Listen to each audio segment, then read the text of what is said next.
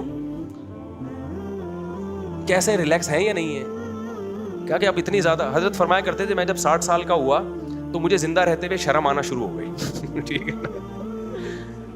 63 سال کا جب ہوا نا تو فرمایا مجھے پھر شرم آتی تھی کہ نبی صلی اللہ علیہ وسلم 63 سال کی عمر میں آپ کا انتقال ہو گیا, تو ہم 63 سال سے بھی زیادہ ہیں یار, ہماری ویلیو نبی سے زیادہ تھوڑی ہے.